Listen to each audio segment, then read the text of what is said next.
Yes.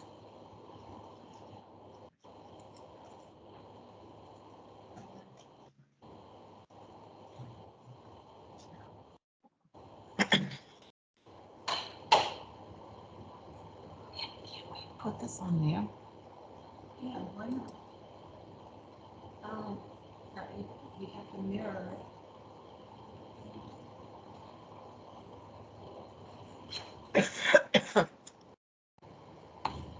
How about, can you send it to, I'm gonna find it first, Laura. Here, I went by the email you sent me, I got it. Where do I have to send it? to that prevention 514. So is it M? No, prevention 514 at Gmail.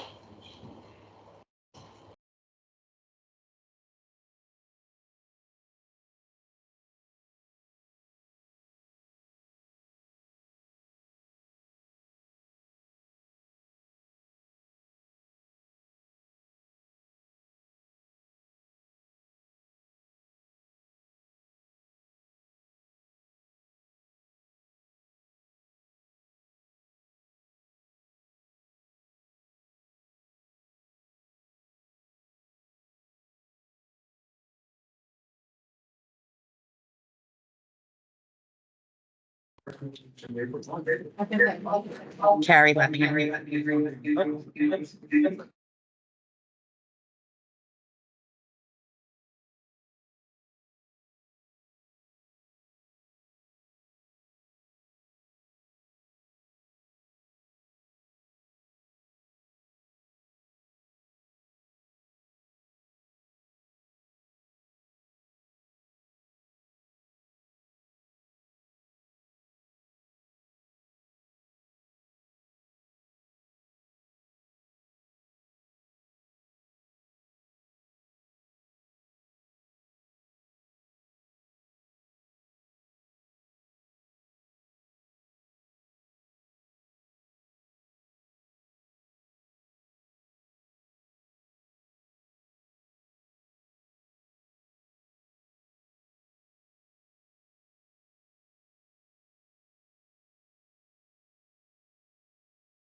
Okay, folks in teams. I assume you can hear. Now we'll just have to figure out how to manage the echo in the room.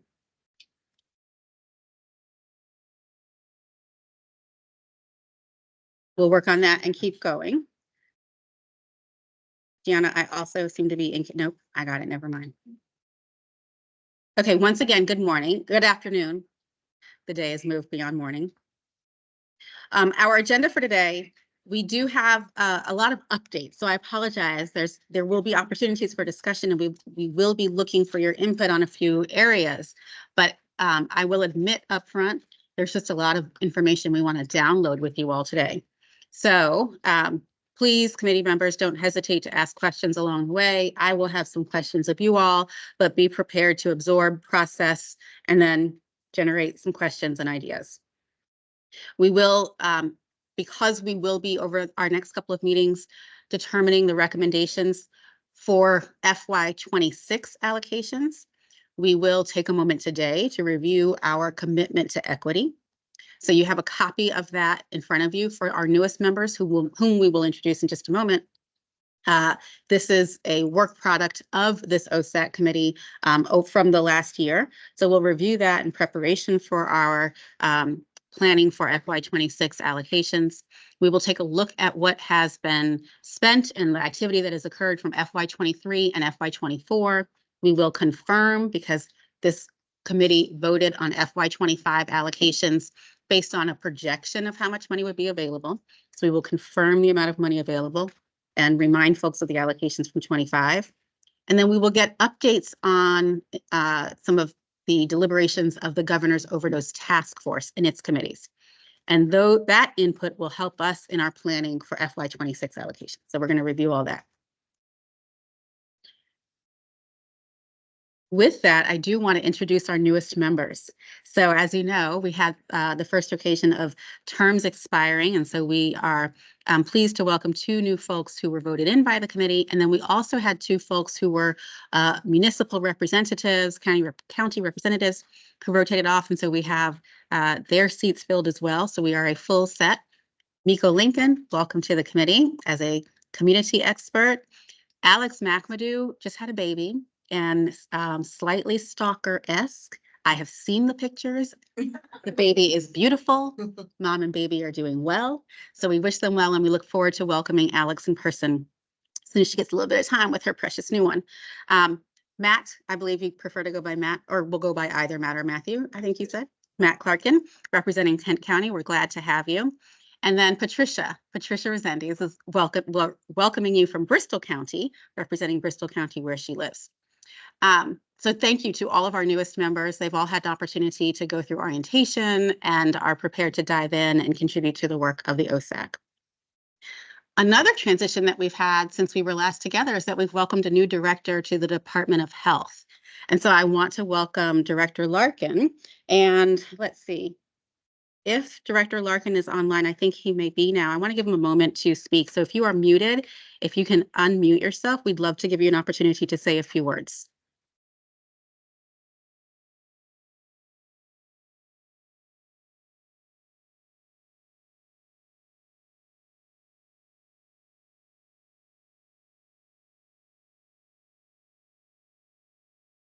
Director Larkin, Dr. Larkin, are you there?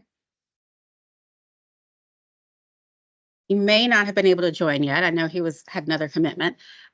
So if we have an opportunity at the end, if he's online and available, we'll be happy to extend the opportunity then. And I don't know if you have the chance to text and let him know we can try again. Thank you. Welcome, Angie. Welcome to all of our new members. Okay, I hope you've had an opportunity to look, committee members, at the minutes from our last 2 meetings. I would welcome any edits or corrections if you see any. If not, I'd welcome a motion to approve the minutes from our last 2 meetings.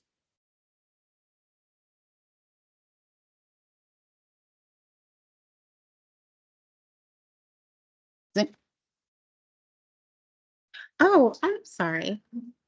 I took liberties because I know all the faces in the room. I didn't allow you all to introduce yourselves to each other. Thank you for the reminder, Marty. It's not the Carrie show. Let's all get to know each other. Angie, welcome. you want to start us off and introduce yourself as committee member, please? Who are you today?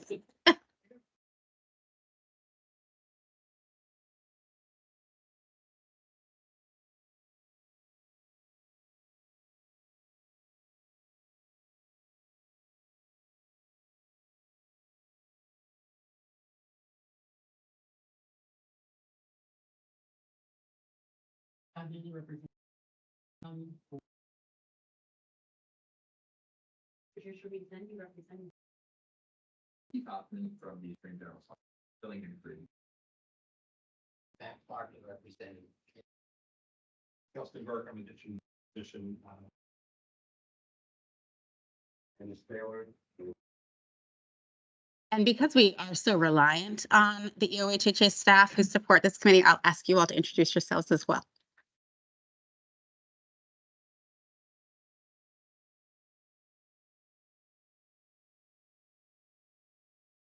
Kathy Schultz, the Director of the Governor's Overdose Task Force. Marty Rosenberg, EOHHS Director of Policy. Gianna DeLuca, Interdepartmental Overdose Project Coordinator. And we do have these mics spread around the room. Dr. Chan has shown us his, innate Vanna White skills with helping to shuffle the mic in previous meetings. As we get into discussion, we'll try to pass the mic. It just helps to facilitate the folks who are joining virtually hearing everything. Thank you. Apologies for not doing introductions before. Okay, is there a motion? Can I hear a motion to accept the minutes from our previous two meetings? Also. Thanks, Todd. Second. Thank you, Director Leclerc. Any edits, corrections, comments, discussion? All in favor of accepting the minutes indicate by saying aye. Any opposed? Minutes are approved. Thank you. Okay, let's dive in. You should have a copy at your seat of the equity statement that was approved by this committee last year.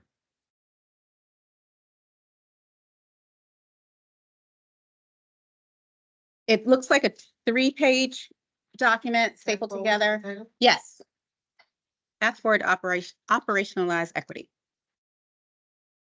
You'll see, for those who were on the committee last year, there were 6 main points in this equity plan: ensuring transparency, using a strong equity-focused recommendation process for generating recommendations for spending, carrying out equitable procurement, offering capacity building and technical assistance, ensuring shared and equitable communication and expectations, and then also ensuring a strong implementation plan. The intent was to think about how equity should factor into our work from beginning through the middle all the way to the end. Not just how do we make recommendations, but how does the money get spent? How does it get implemented through the procurement process, through the evaluation process, all the way through. It would be worth taking a minute to just review again for those who were on the committee, or to review anew for our newest members, because I'd like to actually get your questions, comments, and or verbal and or thumbs up endorsement that this strategy, this equity approach that we describe still applies, still resonates. On the slide on the screen, I know you're looking in multiple places, so it's fine to be reading and as you're listening. On the slide on the screen, we've bulleted some of the major points in each of these areas.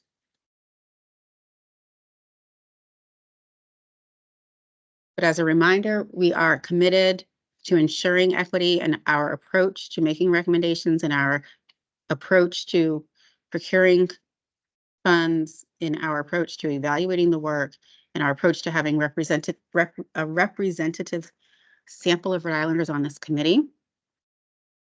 And we are especially focused on racial equity to be responsive to the racial and ethnic disparities that we see in overdose data, in the overdose experience.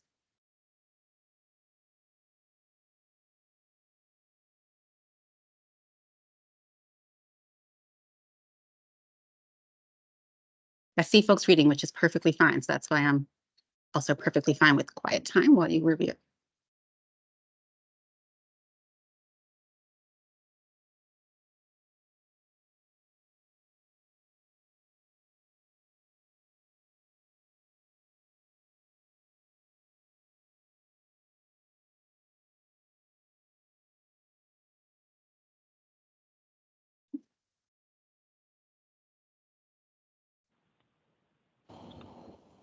nothing to me, then they're not.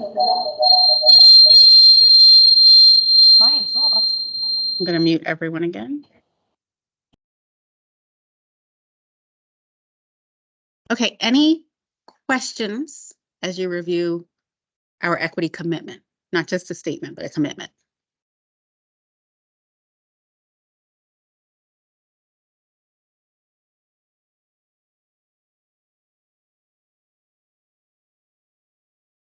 These are, as you may recall, consistent with the equity commitment of the Executive Office of Health and Human Services. We used that as a starting point. We consulted with EOHHS staff and other state agencies, and then we discussed as a group to get to these points.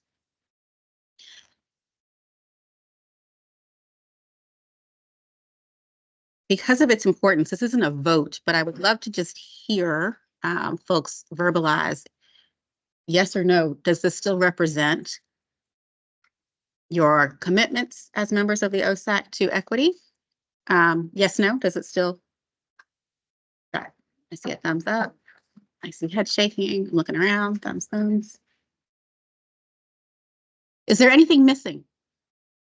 You know, hindsight being 2020, looking at it again, did we miss the mark on anything? Or does this feel like a complete representation, a thorough representation of our equity commitment?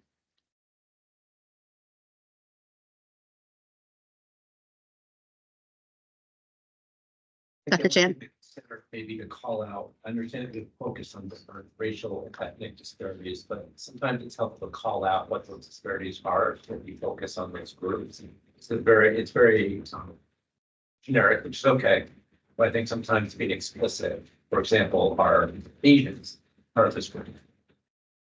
But what do we mean when we talk about racial ethnic disparity? It's being a little bit specific and more goal focused, because that will also, I think, help from the top bottom to understand where the focus should be on the ground level. That's a very good point. And so what I'll recommend that we do, is we don't have a presentation prepared today, and it's a lot of us, again, I apologize, talking at you today with updates. But for our next meeting, when we start looking at recommendations from this committee, we'll precede that with just a quick review of some data to center it. Thank you very much for that, Dr. Cho. Okay. If no other comments, questions, or concerns, I'll keep us moving. We want to provide a review of our spending in alignment with the strategic plan for the state. Secretary or Assistant Secretary Novice could not be here today, and so I believe Marty is going to step in and pinch hit for her with an overview, and I'll advance the slides for you if you'd like. Sure.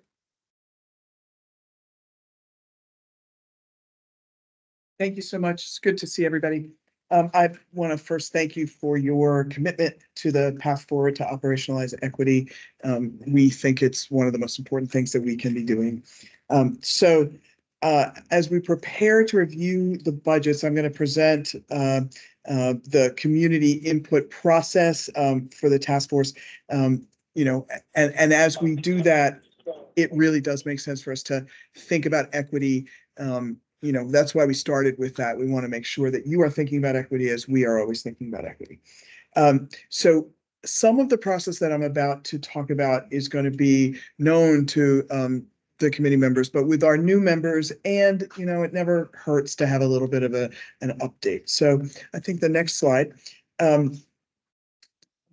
This should be familiar to folks. I'm going to start on the bottom. Our core pillars. Reinforcing comprehensive prevention, strengthening harm reduction and rescue, increasing investment in treatment, and supporting recovery. Those have been the pillars of our overdose prevention work from the very beginning. But the ones on the top with the Roman numerals are critical, and you see them here on the slide. And if you go to the next slide, you'll see a little bit even more of a description. Ensuring racial equity and eliminating disparities by embedding racial equity in all that we do, to the point we've just been making. Building strong governance and community engagement, ensuring transparency, evaluations to measure impact, and raising up community voice. So this is part of it, our open meetings, obviously, but our engagement with the Governor's Overdose Task Force is a key part of that. And a lot of what we're going to talk about today, and with the task force director, Kathy Schultz, is going to be bringing that community engagement here to you as you're going to be making your decisions. Expanding data capacity and surveillance by making sure data is driving our actions and our decisions, and we're looking at demographics, including race and ethnicity, youth, gender, sexual orientation, et cetera. So, this is a key cross-cutting issue. And then finally, as always, addressing the social determinants of health. Folks know, 80% of healthcare happens outside the doctor's office. And we are committed to ensuring that, addressing the root causes of overdose, including socioeconomic factors, housing, basic needs, and social connections, the need for social connections, et cetera. So if we go to the next slides, this is the process, and I'm not going to go over this in depth. You all can read this, but this brings us through, and this is an annual process. We do this every year. We are now in the first red box where we are considering the draft recommendations from EOHHS, but through the task force through EOHHS. You are then in July and August going to vote to determine the fiscal year funding, the FY26 fiscal year 26 funding, and then we start it all over again. So you'll have this slide, especially for the new members, if you're always trying to figure out, like, where are we in the process? This tells you where we are in the process. And then the next slide reminds us of the state budgeting process. And for those who were up at the State House, you know that it was the budget was just passed and signed. Always a banner day when that process is done. That is number 11 on the in these boxes. You'll see that this is divided based on who does what. So OSAC, you determine the fiscal year recommendations, and then the state takes those recommendations, puts it into the budget.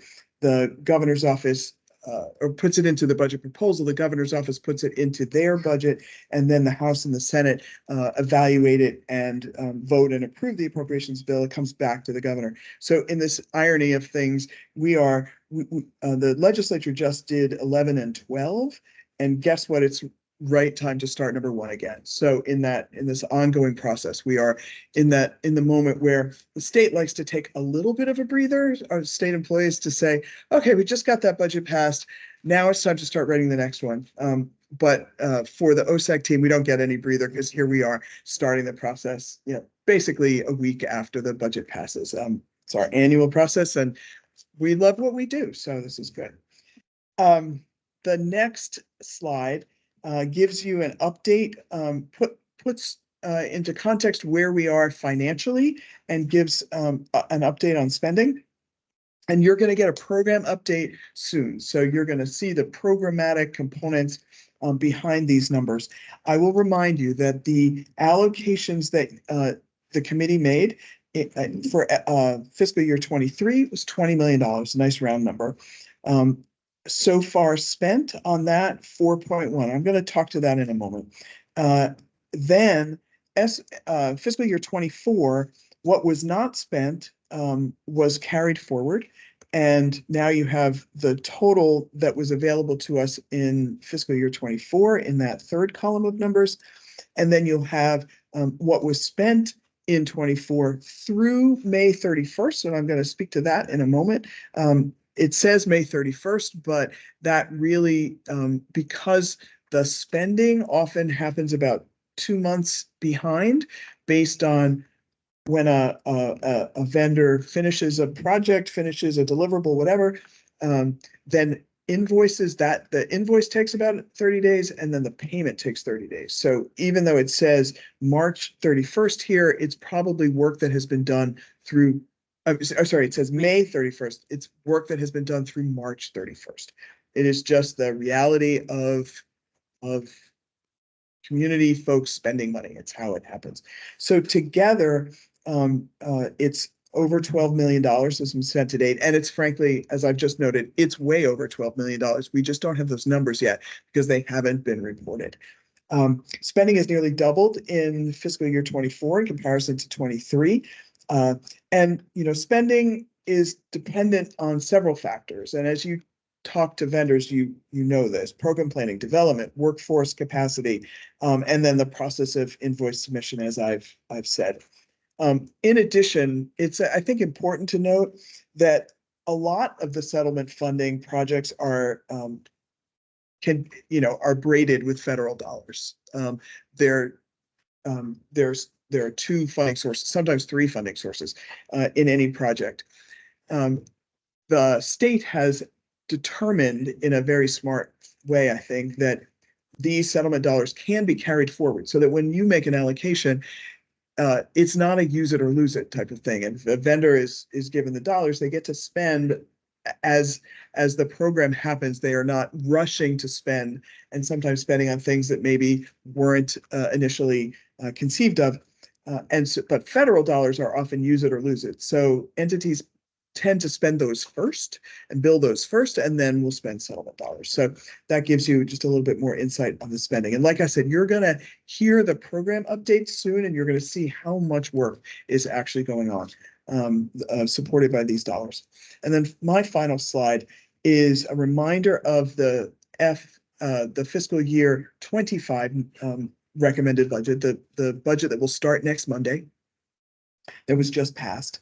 And it is $18 million. So you have allocated across these pillars and priorities, and we are busy preparing to spend those dollars to do requests for proposals or contract amendments, depending on what the dollars are there for. So that is our job, to plan FY26 as we hurry up to spend FY25. I would happily take questions. Please. Director.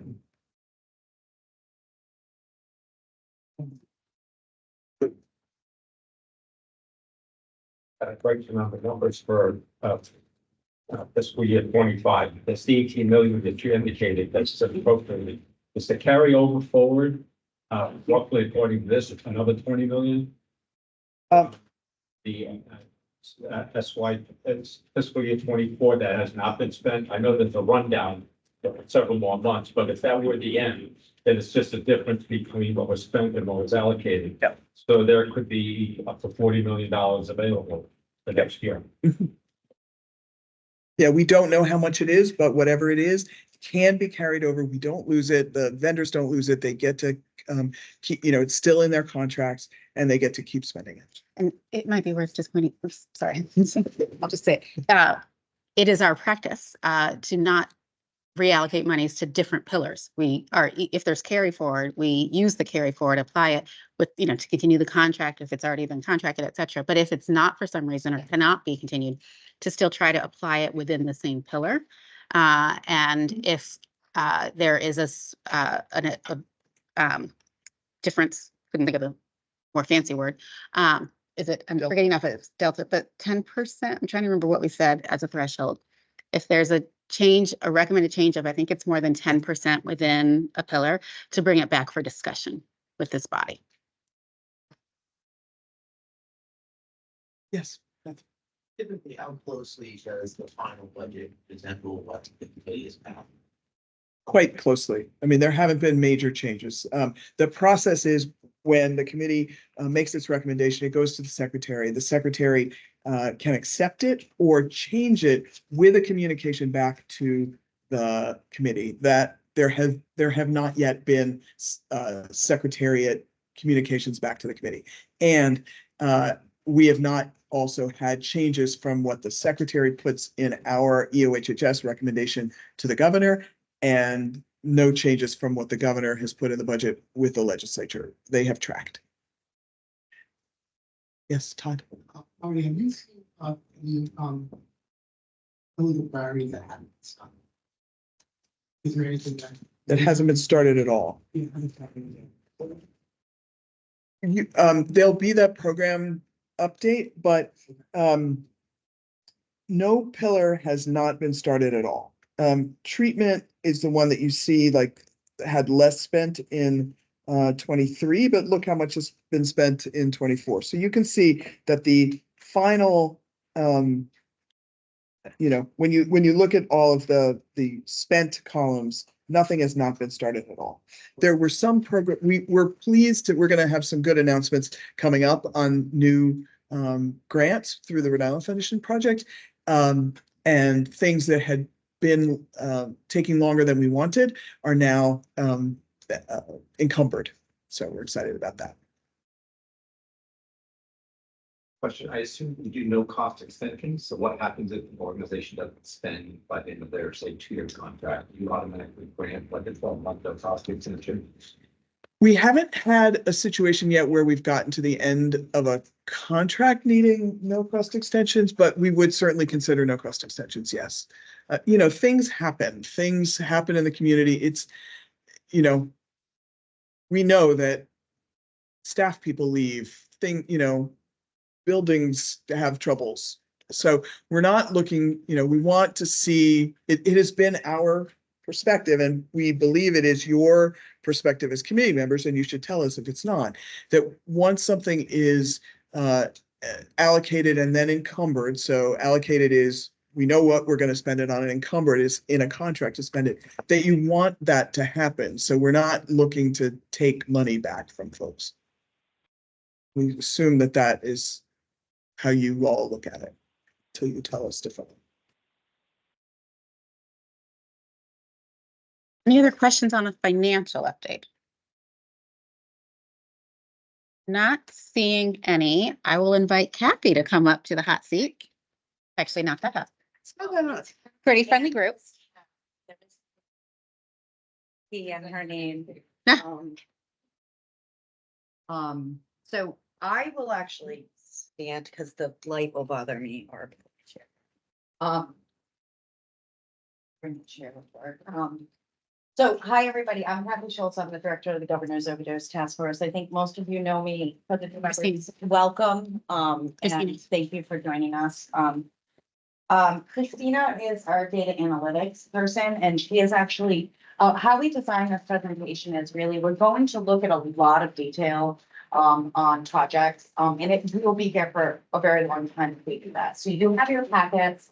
This will also be available on the website for anybody in the audience who doesn't have a packet. And can everybody hear me? Do I need the microphone? I'm loud. Online. Yeah. So basically, I'm gonna just go over, Christina and I are gonna go over some of the pillars, and we're gonna kind of answer some of those questions about some programmatic updates. This is very much a summary because there are, I'm doing this on memory, so don't quote me on the number, but there's about 44 projects and there's over 100 contracts.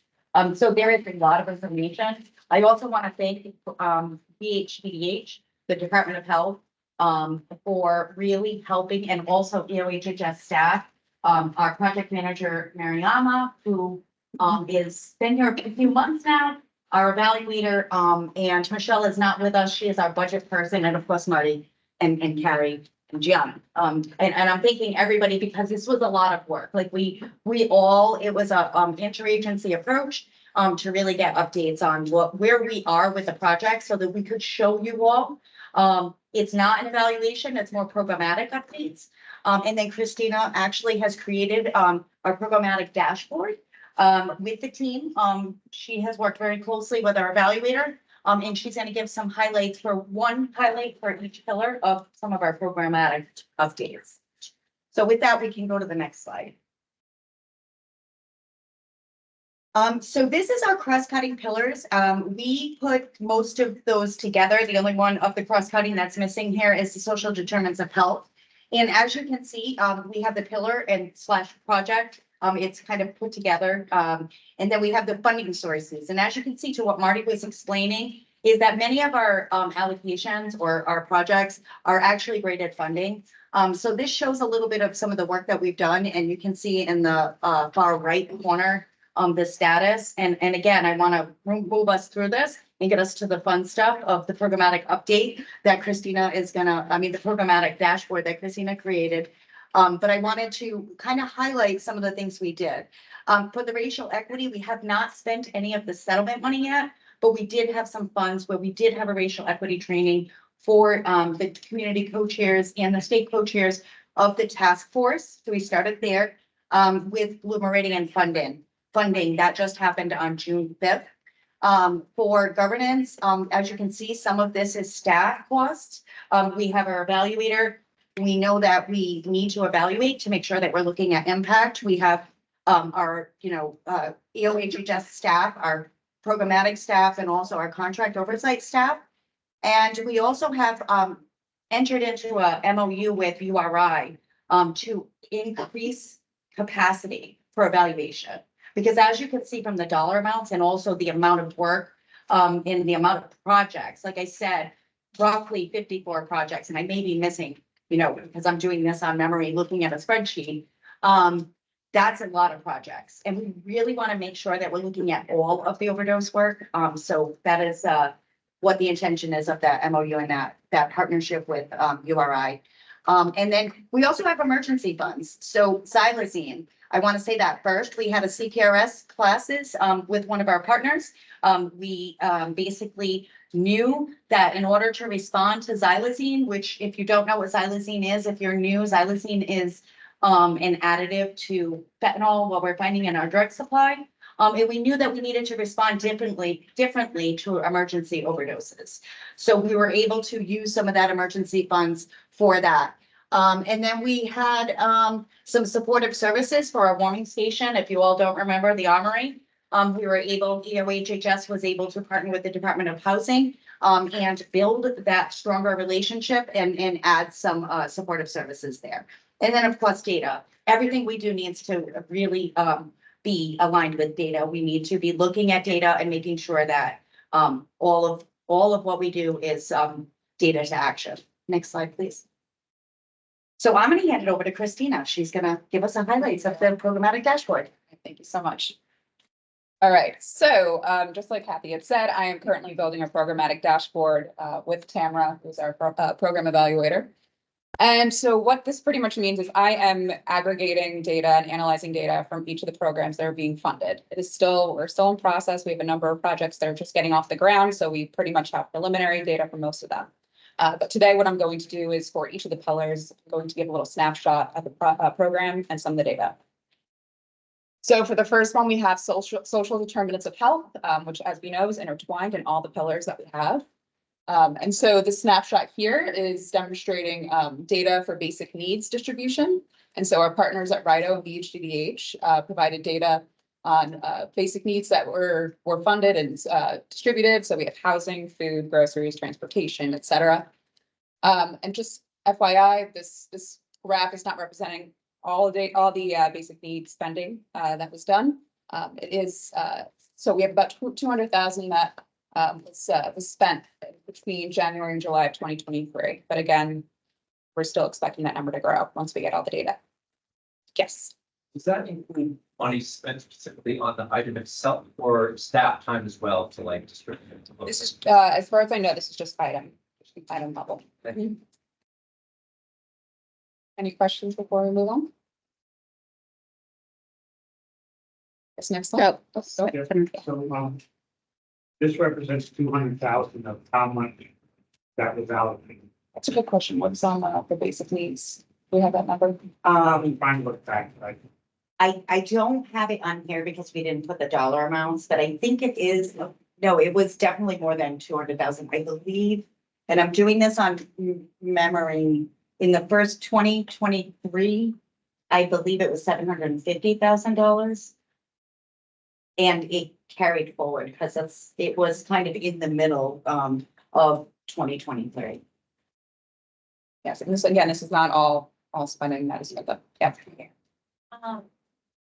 What is the difference between the last category, housing slash, and then the second? So when data was provided to us by the different agencies, categorization was it wasn't completely standardized. So some of the funds were demonstrated as going towards food housing rather than one or the other.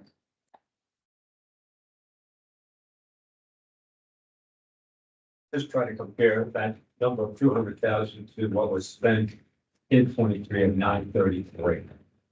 So is that the number that should be in comparison to with 933,000 spent in the test of what it's going to So. And you're looking at the social determinants of health, right? $933,000. Yeah. So that is the entire pillar.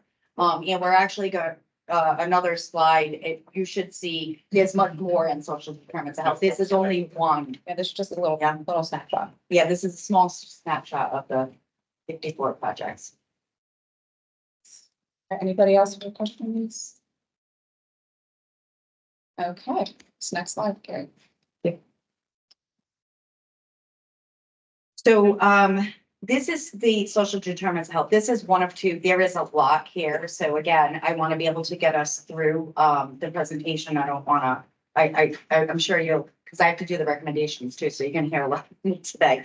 But I wanted to show you to your, question, there were 7 outreach and recovery organizations that were statewide providing basic needs. So this was the recovery centers as well as the the harm reduction mobile outreach teams from, at the Department of Health. There were over 16,000 unique encounters for basic needs. And this data is not, complete data, as Christina said. This does not show everything. This is kind of an estimate, but that's how many people, were engaged, for unique encounters. And remember, when you're giving basic needs, you're also having a conversation. So that's what's really important about having those resources for folks. This is basic needs reentry. This is a different allocation. This is new. We have just announced, and we're going to actually get into that and tell you all a little bit more about those announcements. We have funded 9 organizations that are awarded through Rhode Island Foundations for basic needs. And that was very targeted to make sure that we were getting deeper into the local communities and very targeted, especially on racial equity, and making sure that we're getting out there into the communities to the smaller nonprofit organizations. Communications, we are actually funding Prevent Overdose RI for transparency. Just a reminder, if you're interested, you can go to the Prevent Overdose RI website. I know I've announced this, but for our newer members, and you can see that we have an opioid settlement page, and it's in phase 1. So we're going to be adding more information to that. And then homelessness prevention. Again, this is actually a program that I think was presented here once. This is the wound care. Again, this was another response to the xylazine situation that we know is out there in our communities, and to really address and to get basically to get nurses, to get actual medical care, boots on the ground out in the streets, working with our harm reduction and recovery centers and other partners, homelessness prevention, homelessness providers. Next slide, please. We are in the process of a MOU with the Department of Corrections for care packages. We have our non-capacity profit capacity building. That was last year. And we were able to fund 8 nonprofit organizations. And we have nonprofit capacity building technical assistance that we are actually right now just rolling that out with our health equity zones. And that will provide technical assistance and learning community, which is actually scheduled for 7/29. So all of the opioid settlement funded awardees have been invited to July 29th to have a quick kickoff so that there can be some networking and also some technical assistance opportunities. And then finally, trauma supports. Again, you're going to hear a little bit more about this when we have the announcements for Rhode Island Foundation. And I'm going to hand it back to Christina. Okay, so we're going to be moving on to another pillar, so prevention. And as we all know, prevention starts in childhood, basically, right? So what we have here is the Rhode Island Youth Development Grant Program. It is currently funding 8 organizations, which offer a variety of community-based youth programs. The first year is actually just concluded with preliminary reports of 733 individuals served across 5 of the 8 programs. We are still waiting on some further data, but just a little snapshot. And then it's kind of broken down by project and the population of interest on the right-hand side. Any questions on this initiative?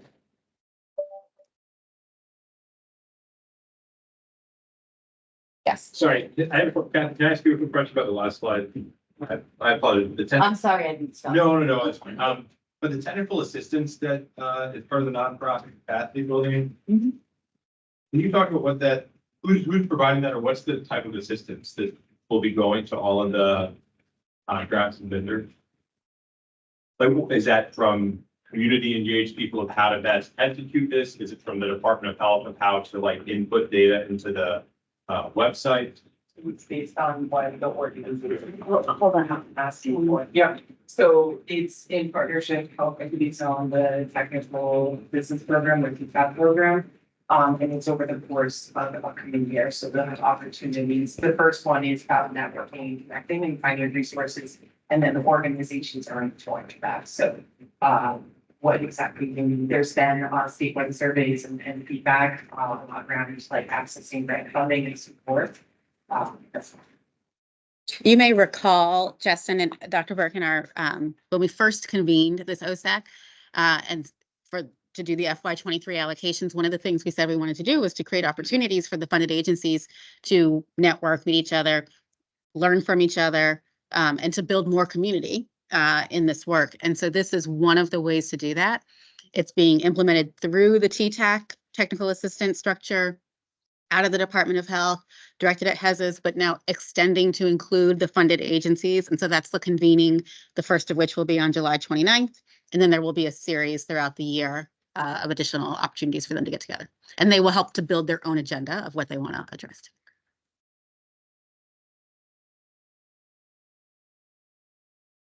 It seems like a great opportunity for execution of the work, which I think we otherwise have a lot of knowledge of or ability to see. So a lot of potential that I'm very excited about the change. And I think it's really important to, for the Rhode Island Foundation nonprofit, organizations that were funded. They are also included in this. Their funding, most of them have spent down almost all of the funding they had. It was a one-year opportunity, but this is in addition to that. They are still eligible for this technical assistance.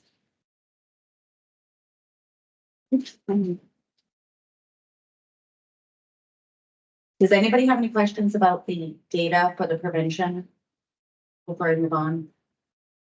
Okay, so basically, I think it kind of is in a nutshell. The only thing that the other the screen, okay.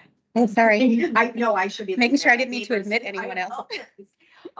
So I think the other thing, and you have had a presentation here of the investment in school-based mental health or student assistance.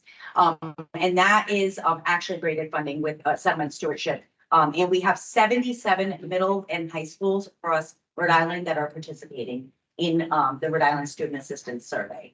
And that is an increase. I don't remember, I probably should have put it. I think it was about 52, don't quote me again. I do things on memory. My memory is usually pretty close, but we have expanded that to more middle and high schools. Any questions on prevention? I just have one question going back to the funds. Allocating the funds spent. Those include those settlement and stewardship. The ones that are here and presented by Marty is just settlement. Okay. So the stewardship. You don't need it now, or I don't. Yeah. Need to combine all this. Yeah, well, what I can do is, I was going to do it for this meeting, but we focused on settlement for next month, though. We will definitely have stewardship as well. We could probably keep them separate, but, you know. Got a preliminary question. Is this information based on fiscal year 23 or part of 24 or all of 24? If How far back are we looking here? 23 and 24 as far as we can into 24, because remember, it just like reporting, it's kind of the same thing. We focused on like what data or what programmatic updates we had. And I asked to date when I asked and put the ask out to the agencies. So it was from when settlement started, to, you know, where I had asked about a month ago. Question, Kathy. 77 middle and high schools covered. Oh, maybe I'm curious. Do you know that? I don't know how many are in the state, does anybody? There's 336 schools total, but that includes elementary schools. That's a COVID fact. See, but remember, this is just student assistance. That doesn't mean that there aren't social workers in some of the schools or other programmatic. And then, and from what Christina was just presenting, that was the first bucket, which is the community mental health youth through Rhode Island Foundation. That may not have been in the schools, but it was like after school programs and many other different programs. I'll find out. I'll find out. Have you sort of listed in the list of the actual middle school and high schools that are participating? Is that? Yeah, I think it might actually be on the Rhode Island Student Assistance website. And if not, if you don't see it there, I'm sure it is, but if it doesn't add up, you can just let me know and we can reach out to PhD oversees those contracts so we can get that information. Just in your questions and data, so I think this is great. First off, thank you again for all the work that people do. Governor Overdose Task Force. I think just thinking about data, the number of people reached, I think is a good first data point for sure. So I think as we look, and I understand this is the first set of organizations, very previous. It'd be nice to look at some harder outcomes too, in terms of understanding what's effective. And also thinking through, even with this group, like what are the important, prevention sometimes a little tough to measure, but thinking about related prevention, what are the important prevention outcomes? Where's money going? What's the best bang for a buck? And seeing some pretty rigorous improvements, however you want to define that, and talking through this group, like what makes sense up to community, etc. Yeah, so we're currently having these discussions in the Overdose Data Council. It is still pretty early on with the data that we have provided. And then we also are in discussions with URI's evaluator. And so hopefully they'll be able to help us out a lot with looking at those outcomes. I have a couple of children in middle school, high school. And I've seen in the past, racial disparity in regards to programs that are available in urban schools as compared to the suburban schools. So this would be helpful, since we're focusing on racial equity to verify and confirm that students in the urban core are being able to utilize these prevention programs. Cameron's writing it down. Yeah, sure.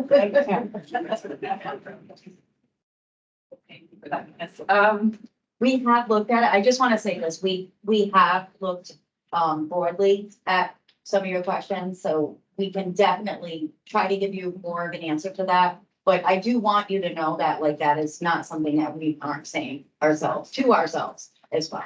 Yeah, and currently what we're doing with the metrics that we track is we're doing a complete, well, not complete overhaul, but we're trying to adopt more of a racial equity lens. And so feedback is really important and something that we'll definitely consider in our data council. Question. In terms of capacity building to the organizations who are providing these services in the community, what is their capacity to be able to collect the value of the Jewish thing on the metrics? And what kinds of reports are given for them to be able to collect the data, data, and data evidence, the data. Yeah, it varies. So organizations that are directly funded, oftentimes I'm working with them and truthfully, a lot of times it's one person that is doing the working, collecting and reporting. So it is myself and Christina and Miriam and the team oftentimes are helping to support them. My approach has really just been about helping them to the best of our ability. And you can see in a lot of this data, oftentimes it's works might be collecting something and then we're trying to piece it back together and then give, it's iterative, right? So then it's going back and saying, okay, can we update this and try to get the information? That's why there's some gaps in the data, but very well, like from my question, I was on the community side, so we understand very well that a lot of the smaller organizations, we try to support the best that we can. So.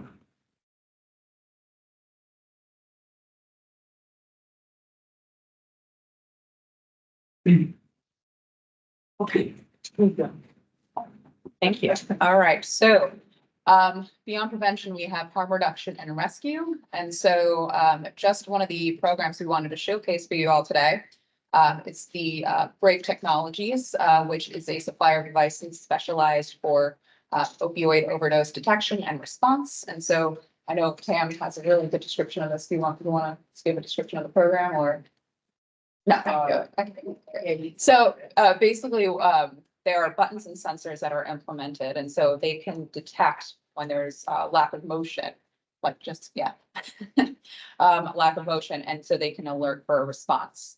And so currently what we have is 11 sensors that are not in operation right now, and there are 21 organizations who are participating. And so this is pretty preliminary. It's just getting off the ground. And then we have our most current data that we have provided is that we had 12 safety checks and 1 overdose reversal between April and May this year. So any questions on this initiative? You know when those current 11 are active? Yeah, I mean, we have that, but obviously like.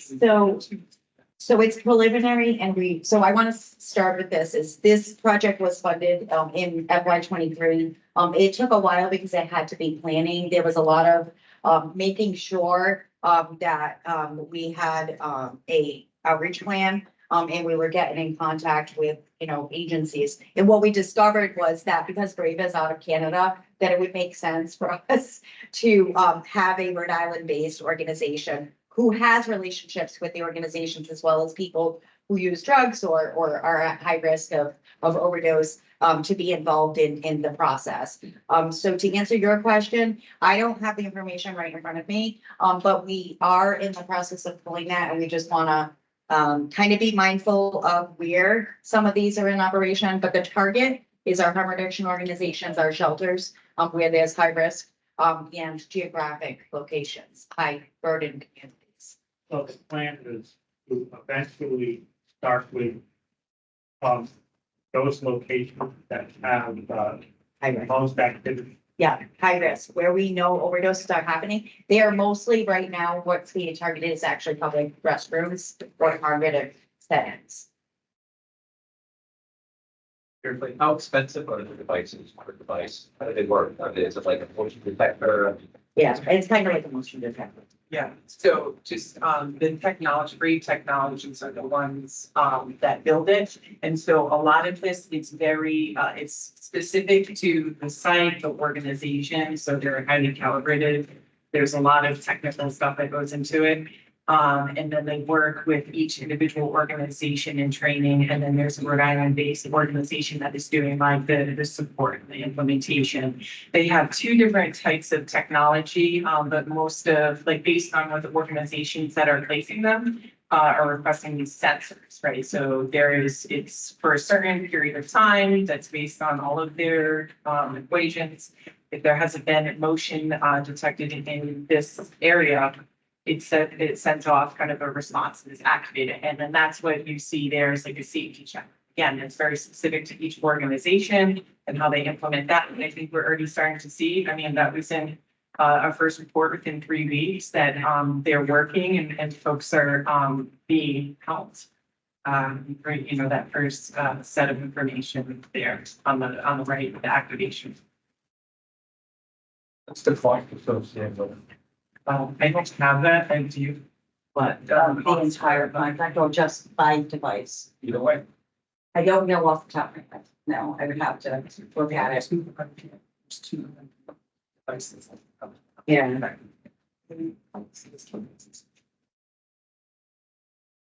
So I don't have an answer to that question off the top of my head. But there are plans to get 200. it was $200. No, 200 sensors. Or 200 sensors. So as of right now, there's 21 organizations. I know that sensors are already out there, and as you can see, it's already actually responded to reversing an overdose. This is for private locations, those are like public locations that I'm, which I'm forgetting which way to say it. There is a goal also just for this, so everybody understands. Under the strategy, this was actually also targeting private locations. So in the next iteration of this, we're hoping, because Brave is actually, they have applications, they have all sorts of things and the ability to do many things. And this Rhode Island, based organization, which is Pony, for those of you who know Pony, is, they are actually also getting information while they're out in the community to try to find out what that could look like and what we should do in our next step. Because we know that we need to target private locations. I say it all the time, and I'm sorry, I'll say it again, 85% of fatal overdoses are happening in private locations. So.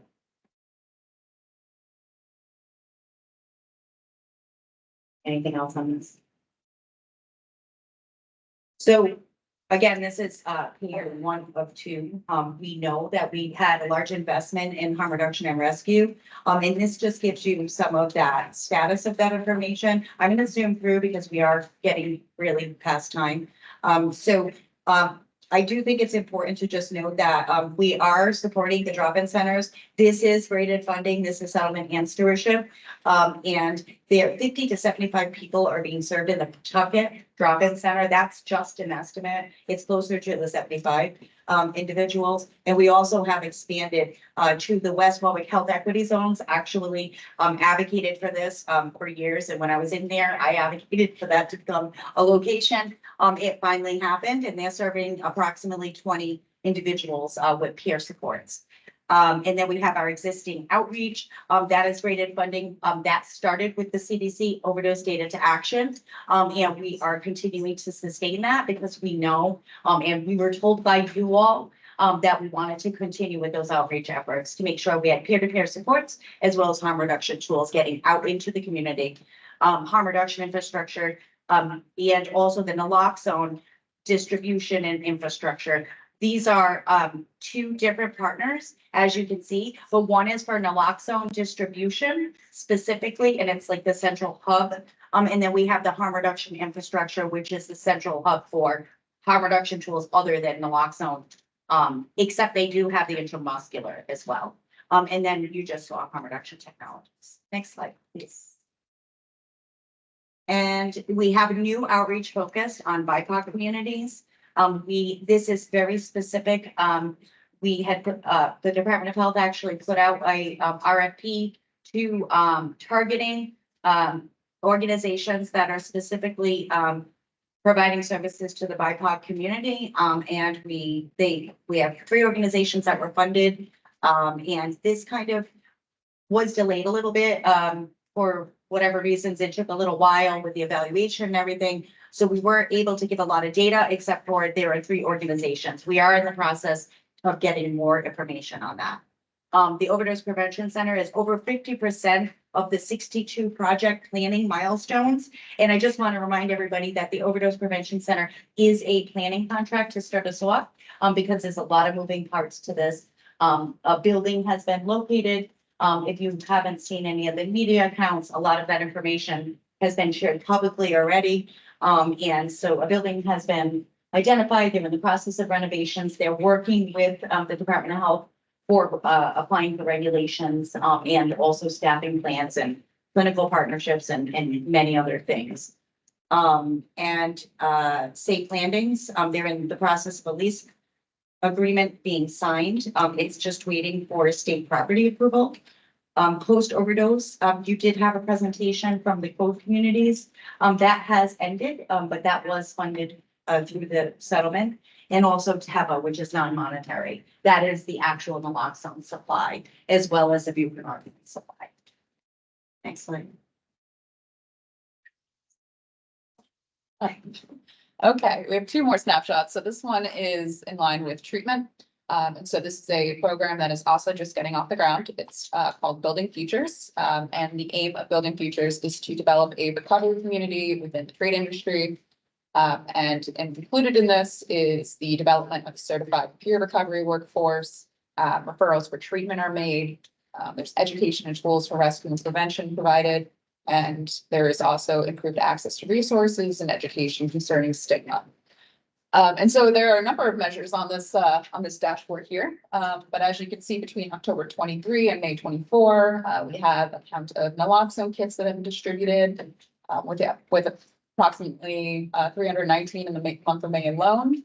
There's also a number of new relationships established with unions and organizations to implement this. And so then we also have counts of clinical hours and people served. We're building futures. And then below, we have a few counts here. So we have about 40 participants who participated in training for our response our recovery that they provide. 5 treatment referrals were made by Building Futures staff, and there were 8 peers that have been trained. Any questions on this? Is this separate from or integrated with recovery from the workplace? Separate from, but they are coordinated.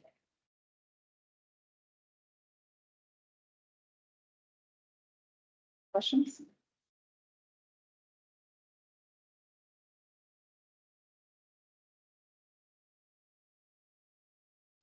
Okay, so I'm gonna go through this again. I keep saying this. I'm gonna try to go as quickly as possible. For the brick and mortar, this has been presented to this group before.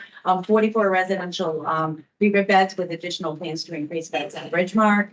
The chronic pain is what you just saw. That is actually what the project name is. And the reason for that was based on data as well, because we have historically seen that the construction industry is, really one of our hardest hit industries. And then also, obviously, it disproportionately impacted, people of color are disproportionately impacted in every industry, but specifically in this one, we've seen data at the task force years ago, on that, and this was a response to that.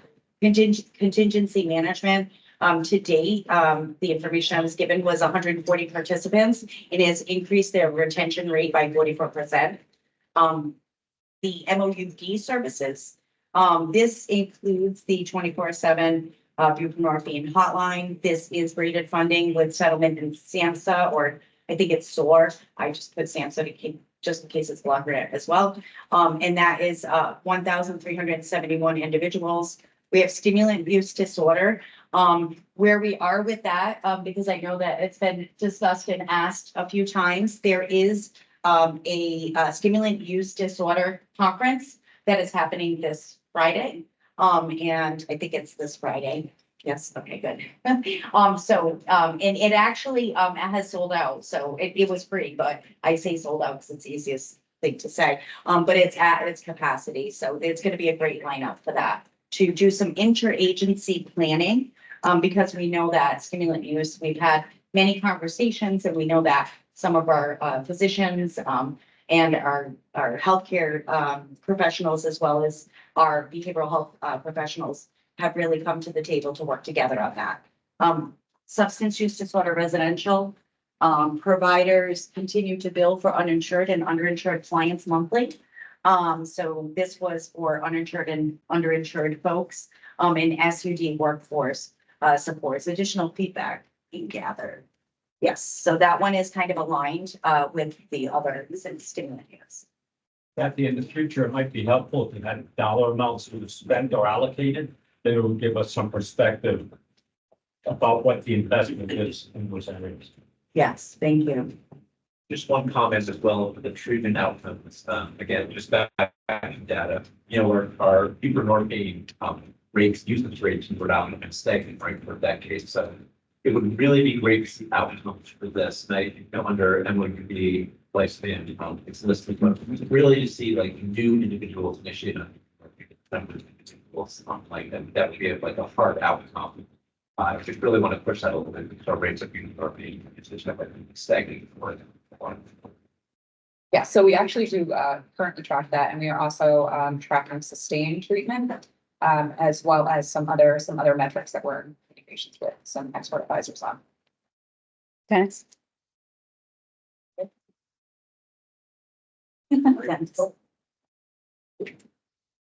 Let's be trying to solve this one now. I'll make sure that I have the right.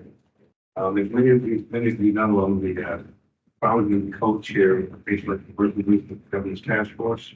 So I think we miss. But in question. If the racial equity we implemented in these numbers. It's a lot of data and I know it's a lot of work and I appreciate it. I certainly won't think of the reasons. But I know from the past, things like the continuously management tends to only utilized by non-people of color. I know that including offering has offered probably providers, Chevron just offered to non-people of color. So, and I'd be admitted by them saying, show me. Tell me about the racial experience that's being applied and top of our thoughts. Show me if it's working in the process.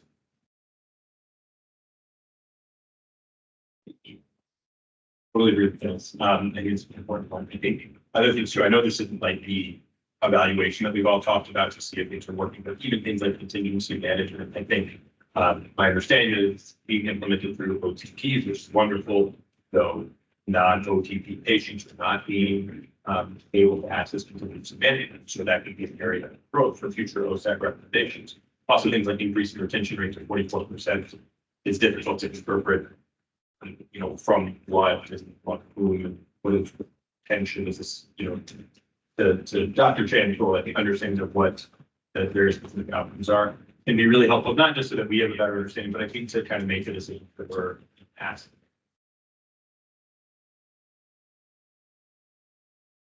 Great. Just a question about the Building Futures program, which sounds fabulous, but just how it is categorized as treatment rather than I know, I agree. recovery. I don't Yeah, so agree. But yeah, it's multifaceted, but Yeah. categorized. You can actually find that one actually in prevention, also social determinants of health and recovery, so I agree. Just to build off Dennis's point, let's take, for example, the 1371 individual prescribing company. We should have raised and had participate data for that, but Yes, and I totally agree with you. We are currently implementing those in ODC right now. Yeah. just thinking about the impact of the Dennis's point, it'd be nice to, on some of the number slides, just have a quick breakdown of race and incidents. Right, and we're also looking at connection to treatment in general for non-opioid related overdoses.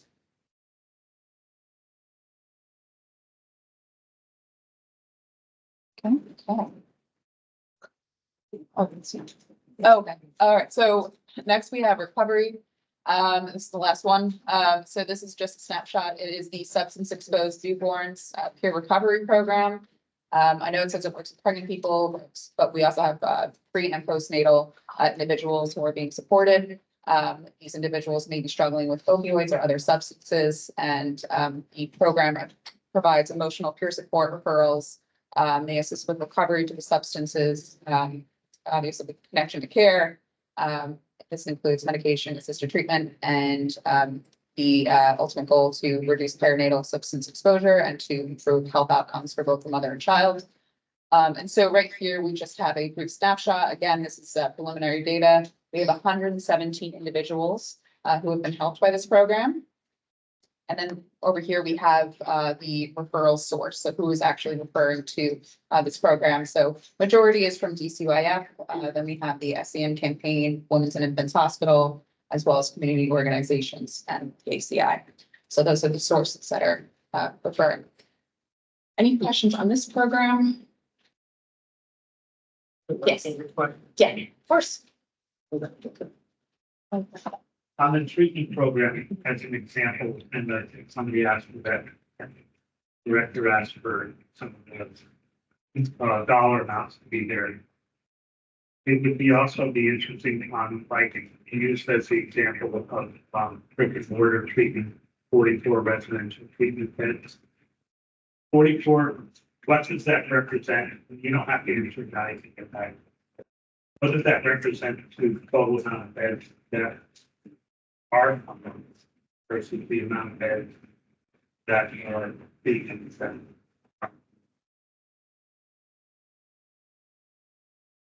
We'll get that number for you. Yeah. Any other questions? All right. Okay, last slide. So for recovery, again, we're going to do an announcement and I'm very excited to say that, for family supports and family connection and utilizing families as a resource, because we've heard loud and clear, that we really need to be supporting our families, but we also need to be using families as a resource, because families are experts too. Just like my lived experience, there's family lived experience. So there are 5 new organizations that are awarded through Rhode Island Foundation. I'm going to move on because we're going to kind of do an announcement more formal on that. We also have 5 recovery centers that were provided individuals and staff with supported workshops, social events, and additional staff time to operate the centers. This was actually from the FY23 funding source, which was recovery capital supports. And so this was able to provide additional supports to our recovery centers. Recovery housing, there were no new partnerships, is what was reported. There was an RFP that went out. There wasn't much of a response to that, but they are in the process of getting a new RFP out in July or August. And you just saw the presentation on substance exposed newborns. And the last thing I'll say to that is I actually had the honor of joining Margot Katz, who leads the substance exposed newborns in New York last week. And she gave an amazing national presentation to our national partners. And they were in awe of the work that we're doing here in Rhode Island around substance exposed newborns.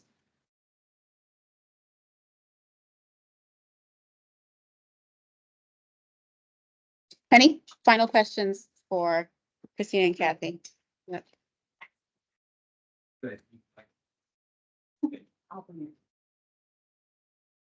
Kind of retired though.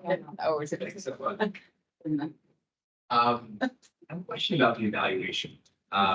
Sometimes when evaluation is completed with grants, it's like ensuring, of course, that the grantee met expectations, which is very important. But my understanding of the evaluation that we're talking about, correct me if I'm wrong, is there would be some sort of evaluation between projects, because some of these projects are kind of novel. We want to actually understand which ones are looking best so that we can potentially increase funding in certain categories. And so I guess, first of all, is that correct that there will be sort of comparisons between grantees to determine like which projects are actually having the most impact? And I'm wondering if there will also be comparisons between pillars to determine if specific pillars ought to receive additional funding, for example, treatment rather than prevention or something like that. Obviously, all being important, very important, but just trying to figure out what was the best. Yeah, in terms of the question around the programs, we're collecting and putting together evaluations to be able to say that. I would not fit one program against another to, in terms of like framing that, but I will be able to give you program by program. And then in terms of impact within by priority area that you're saying, I think that we're looking at indicators, but I think in terms of looking at that, I think that's hard to measure like the impact of prevention, right? For designated outcomes, we'll be able to show that for you, but prevention directly correlating to our overall indicator, which is reduction of fatalities, will be kind of hard to do that. The overall outcomes. But we have that indicators by priority that we're measuring over time as well as programmatic as well. I think if your question was more related to the weight or the efficiency and efficacy of prevention versus treatment versus recovery versus harm reduction, which is the pillars, we are not measuring them once against the other because the whole framework is that each one of them has may have their specific incomes, but it's all of them together that makes the comprehensive response and the success so far of the Rhode Island response. And so that is not a desire of or a recommendation at this moment of saying, oh, treatment has more weight on an outcome than prevention has, because they act in very different ways with very different populations. And so it all depends on the goal. If you're trying to prevent drug use on youth, you're going to be focusing your activities and so forth on teenagers, on the prevention. If you're focusing on treatment of people currently using drugs, it's going to be a different weight of the treatment component. So it's a statewide response. And we also are looking at the fact that you don't have only settlement funds that you use. And so sometimes one decides to use less funds on one pillar because you have federal grants being applied onto that pillar from another perspective. And so it's really a graded funding approach that we use on many of the things. So it's hard to also separate from that perspective. Yeah, that's incredibly helpful, and it's some branching to this. I do think, however, and I wouldn't suggest that framing is pitting in one organization against another. And I have experience in the nonprofit space, understand it can be competitive enough out there as it is. But I do think that when you're dealing with significant allocation of funds, it does make sense to actually understand that full universe of funding out there, so that the committee could decide to kind of underfund in a space that they might otherwise fund at a greater level because of the existence of other funding streams, and also to understand in some manner what is really working best as compared. I mean, we have to, I think, create some sort of way of understanding how something is working better than something else in order to like put out RFPs in like specific areas rather than others. But understood that of course you wouldn't want to deprioritize entirely. And when you ask a question, in fact, I didn't look it as an organization against another one, but we are effectively looking at the different investments and saying it's investing in a school-based program better than, or giving people from a prevention perspective, gives you better results from a prevention perspective than investing into a community-based setting. That question, we hope that evaluation will give us the answer and help prioritize where the investments are going. It is a commitment of this group as a whole that as we look at sustainability of the funds going forward, you're not going to be able to continue to invest in everything that you're doing right now. So you're going to make those decisions based on evaluation. So it's less about the organization itself, but more on the type of programming and intervention that we are finding. The organization's efficiency in delivering a program is done, in my perspective, it's an outside of the value of the program itself. So we may even end up deciding that, Kat is doing a great job in delivering this prevention program, and Anna is doing a bad job. So if I have less funds, I'm going to invest on Kat and not on Anna. That's for sure. And for me, it's not pitting one organization against the other. It's looking at those two separate issues.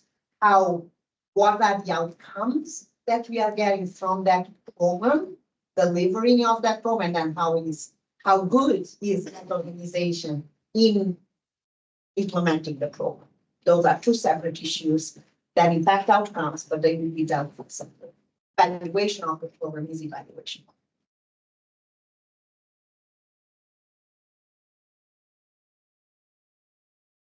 Kathy, can I challenge you to a 10-minute overview of the recommendations, initial recommendations from the Governor's Overdose Task Force, knowing that we're going to revisit this material with some additional detail at our next meeting? Yeah, I think that would be great. And I would go as fast as I can. And I want to apologize to you all for having to listen to me. Yeah, I'm getting sick of hearing myself. So you can go to the next slide. And then why don't we, so I mentioned this a few times. You can read this for yourself. You saw it in the information. Next slide. So this was planning and updates for state fiscal year 2025. Would everybody agree that you can read this yourselves, and we can put this back into the slide deck for next month as well, so that we have time for some more discussion on this? And anybody who wants to reach out to me, please reach out to me in the meantime, because this is in the slide deck, because I know there'll be questions and I want to hear from all of you. on this. Let me just, before you go, let me just make a comment on the municipal funds, so as not to be confusing. This is not us touching the 20% going to the cities and towns, but rather applying I keep calling it a kitty. I would personally like to have a 500,000 kitty, but I also realize 500,000 when stretched across the state doesn't go too far. But these were the funds that this OSAC recommended be allocated to leverage investments that cities and towns are making with their 20% of settlement funds, and or to stimulate collaboration across municipalities. This is a new area of funding for FY25. That's what that municipal funds box is referring to, not touching the 20% going to directly to cities and towns, but rather leveraging and stimulating. Is everybody okay with that, or would you prefer me to look to go over this? Yeah, are you okay with us diving a little deeper into this next month?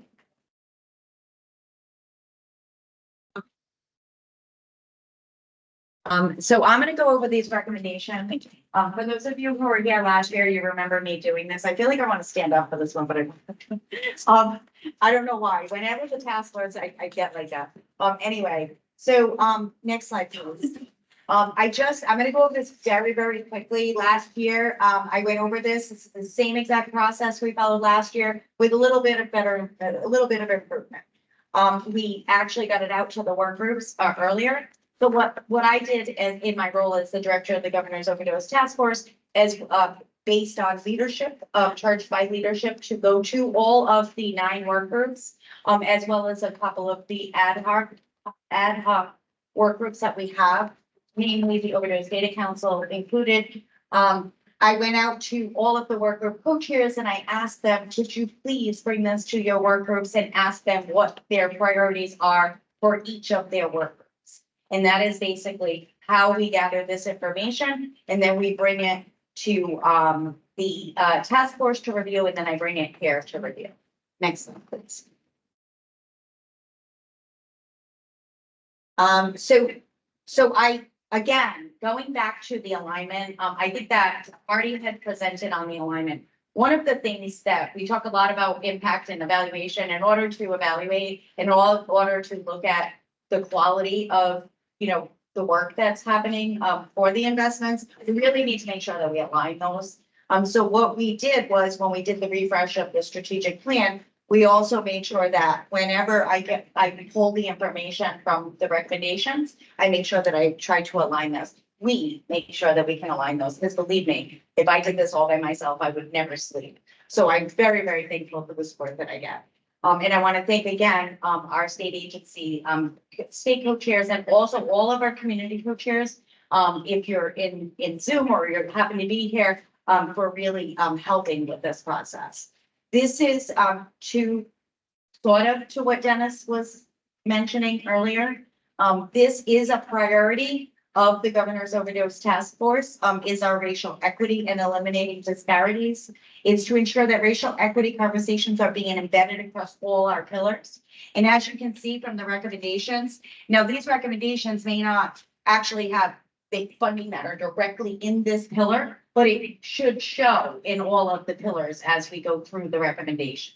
So that's kind of how we design this, is diversify the workforce across all pillars, incentivize the agencies to hire people of color and offer living wages, because we know that, we've heard that if people don't look like, if you have services and people are going in there and it's not as accessible if the workforce does not look like or does not understand the situations that folks are in.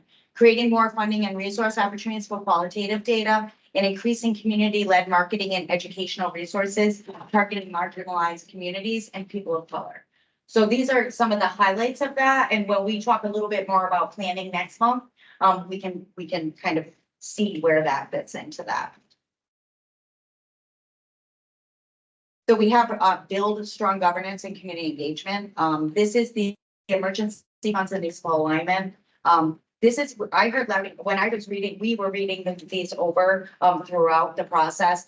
What we heard a lot about making sure that we're aligning with the municipalities, because we know that the municipalities also have opioid settlement money. So I wanted to kind of call that out in here. Also to continue to sustain emergency funding to address the emerging issues in the changing drug supply, increase local level overdose prevention response. I put that in here, but I did hear that throughout many of the recommendations throughout, which was the code project, which is the community engagement initiative opportunities. I think I said that. I think I'm missing some of the words, those of you who are around on what code stands for.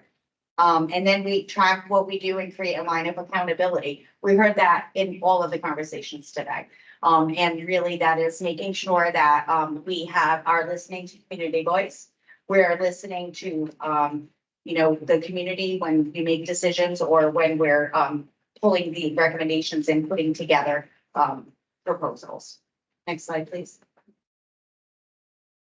Expanding data capacity and surveillance, again, back to the point of really making sure that we have that we are sustaining staff support to manage harm reduction metrics. This said just harm reduction. I took the words strictly from the recommendations, but this should be in everything, as to the point that has been made very clear and what we've talked about many times in this group, and making sure that we have equitable distribution across Rhode Island. This is specific for harm reduction, but again, when we think about the equity statement that the path operationalizing equity that was adopted by this committee, as well as the governor's overdose task force priority, making sure that our data is disaggregated by race and ethnicity.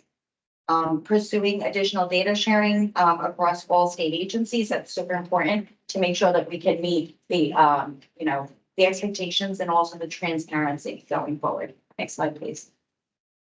Addressing social determinants of health. A lot of this, this is specifically for communications. I want to bring your attention to the very first bullet. That very first bullet is says seek racial equity. So that's what we should be seeing in all of the recommendations. And I tried to pull that out as much as possible to bring us back to that racial equity recommendations. The website, we kind of talked about a lot of these were kind of from the actual programmatic updates that we just had. Next slide, please. And addressing social determinants of health, the mobile medical respite, we talked about that a little bit. I also gave you some updates on the allocations that we already have. Most of these were in the updates. The one thing I want to also highlight though is expand oral health. That was presented here. And we are in the process of doing some planning on that. And again, we will go over that a little bit further next month.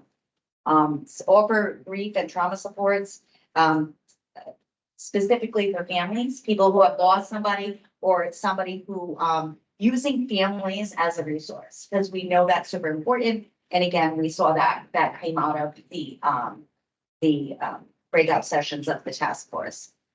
Next slide, please. And again, I'm zooming through, you do have these slides. Prevention. All priority schools will be equipped to intervene on youth behavioral health needs of students and prevent further complexities. Dennis, I heard you loud and clear. I think we need to add something about making sure that we're looking at our schools to make sure that all schools have what they need. So thank you for that. That definitely needs to be added in there. Sustain and expand existing after-school programs that, for instance, the Rhode Island Foundation that we presented earlier.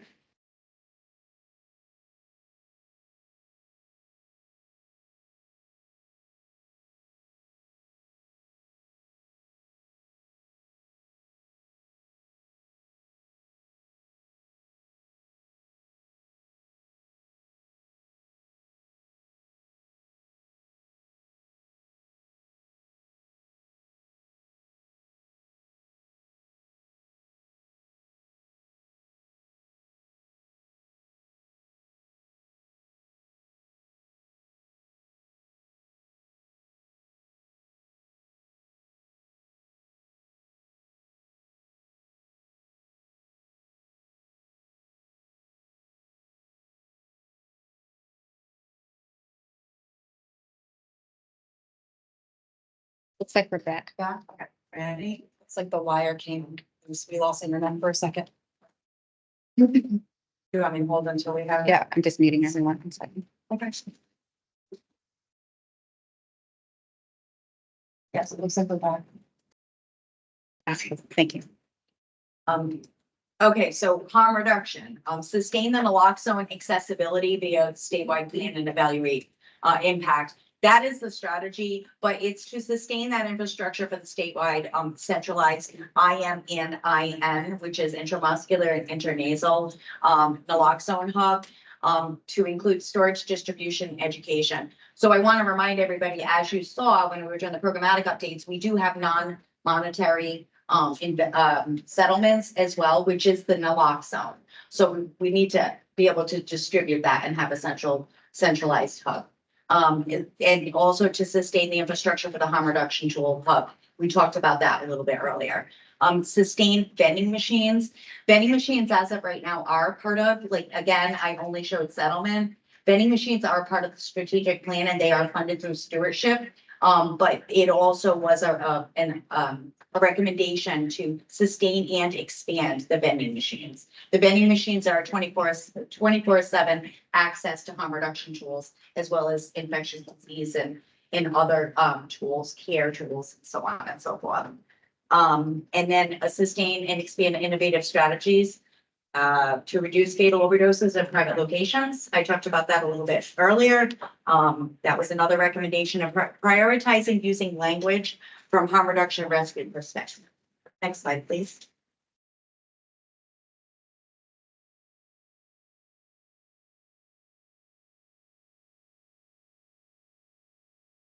So while Carrie is, did this? Mhm. I don't see them. Didn't change. But anyway, I will, I'm sure it'll come up in a second, but I'll start reading it for you all. So increasing investment in treatment. So the recommendation levels of treatment, including but not limited to MOUD. So again, to some of the points that were made, not just MOUD, to also focus on women, children, reduce racial and cultural access barriers, continue funding buprenorphine hotline, expand treatment services for people of color, expand contingency management, other than in addition to the outpatient treatment programs, and explore nurse liaison model training for stimulant use disorder. Next slide, please. And recovery. Sustain recovery friendly workplaces. This is actually currently funded through stewardship funds. So again, these are from the task force, so we're not looking at just settlement here.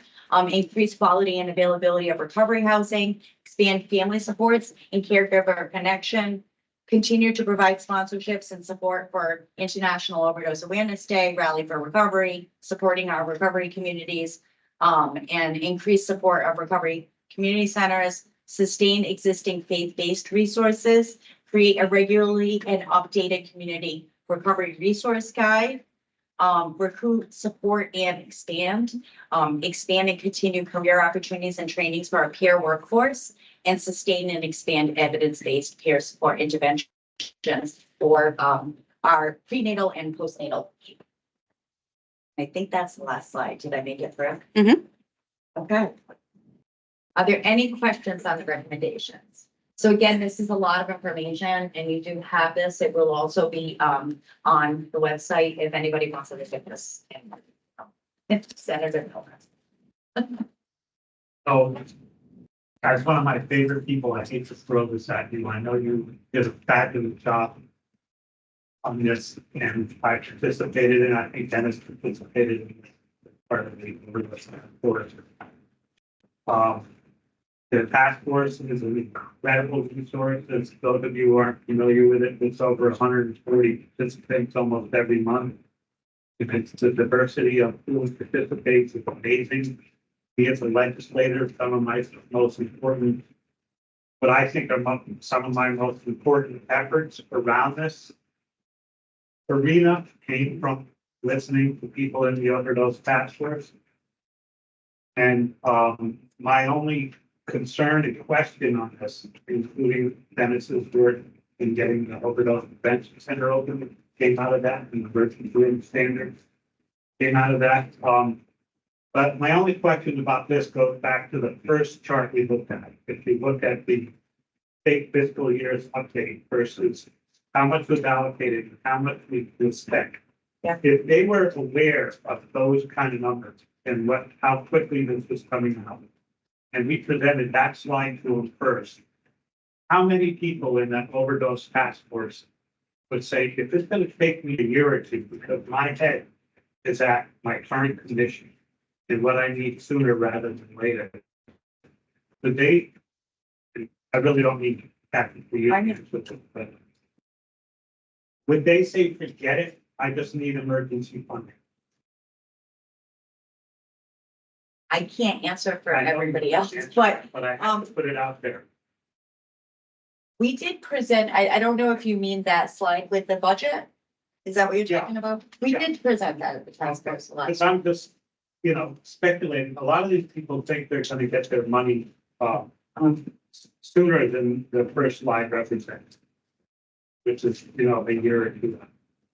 And I'm just thinking, participating in that, would they just say, I can't wait a year or two? Just give me emergency funding.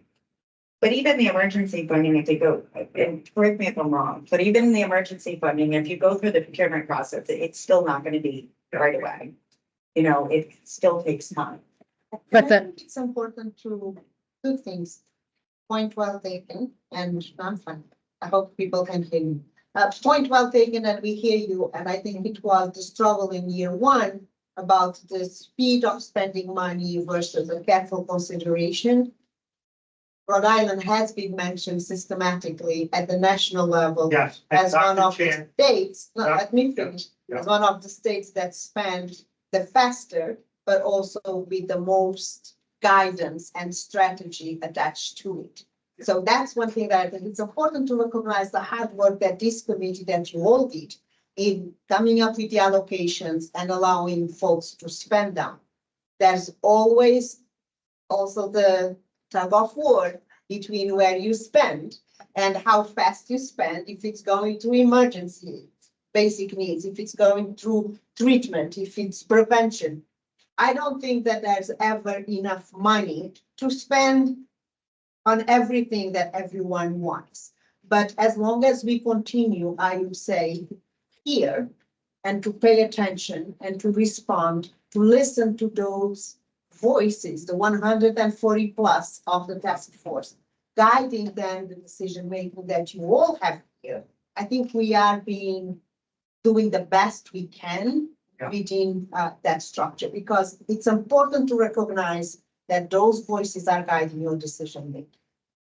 And to Dr. Chan's credit, he tried to calm me down on this when we started looking at this and said, gosh, we're doing much better than almost every other state. Yeah, we are. So, We are, And- we were one out of, there were like 4 states initially that were spending in a way that was recognized nationally. And then we were 8 in the year 2, Rhode Island was still there. And so you need to give credit And he tried to you all, to. where it's important to you. Because no other state was able to do what Rhode Island did. And just a reminder, it gets harder and harder. I mean, kudos to the new people on the committee. It only gets harder every year because as the funds go down and we're asking ourselves, what are we gonna fund new versus sustain? And we continue to get recommendations for new allocations from the Governor's Overdose Task Force, whom, as Senator Miller points out, we greatly value their input and the diversity of input that got to these dozen or so slides that Kathy just went through. But our job is to synthesize all this information, the recommendations from the task force, the spend rate to date, the evaluation metrics that are available, which evaluation's never as timely as we want, because that's just not the nature of the work, right? To synthesize it all, plus our own expertise, you all are experts on this committee, to figure out what is the most prudent and appropriate, effective and efficient allocation for FY26. Not easy. Our job is to present the information that you need. So notes were taken around, like, it'd be helpful to have dollar figures attached to these. And this is a percentage of what, or what's the target? How fast are we moving? what proportion of people of color have received benefit from these services, et cetera. So our job is to present that information to you to inform your decision-making, but then your job is to synthesize all this. We will not be able to do everything that's on these slides recommended by the Governor's Overdose Task Force with FY 26. So we'll have to make some decisions among these recommendations. And Dr. Chan, I saw your hand up. Yeah, the other thing, I'll just give a shout out. Yes, credit, correct me if I'm wrong here, but you also offer some flexibility with the funding. Meaning, in terms of like, if there's an urgent need and there's funding all the organizations, right, that are pretty much doing this work in the community. If they approach you and say, hey, we noticed X, would you mind if we reallocate some of this funding to Y? My sense is that you would say yes and have an accountability process and ask for some outcomes. But I think I've seen you do that. There is a little bit of a, and as a member here, I would encourage that. Of course, it's like fair questions to bring it back to the group. But I do think that there should be some flexibility in these organizations. I think we generally trust them and there needs to be accountability as well. But to me, that also is a little bit, that's good because it allows us to adapt to some of the on the ground issues and to kind of allocate some funding to things that may pop up. I'd like to move us into public comment unless there are additional comments or questions from the committee at this moment. For public comment, I'll ask, first I'll take folks in the room, then we'll open it up to folks on Teams. Introduce yourself if you'd like to make a comment and try to limit yourself to a 2-minute remark so that we can get everyone who wants to make comment. And there are 2 hands, the gentleman closest to me in the kind of aqua shirt first. Thank you, Gianna.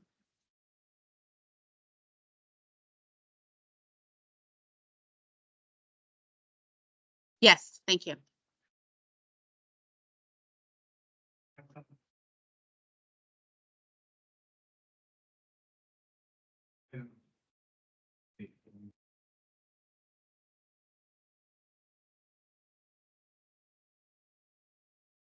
Very strong.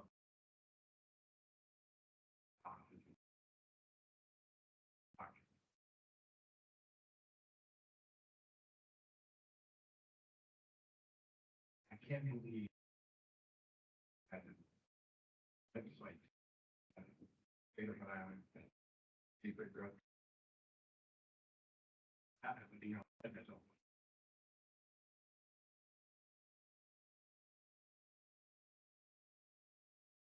Hearing it's all shot.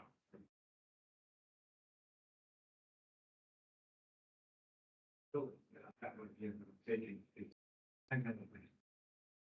If it were fentanyl, still 5 feet, 2 milligrams fentanyl. My feeling is there's no such thing as sacred drug use. We're dealing with a drug that to me this country has never seen something so decadent history of the United States.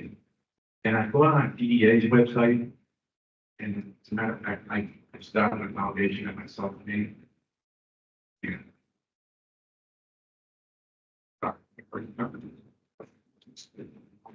It seems like state of Island says one thing, DEA says complete opposite.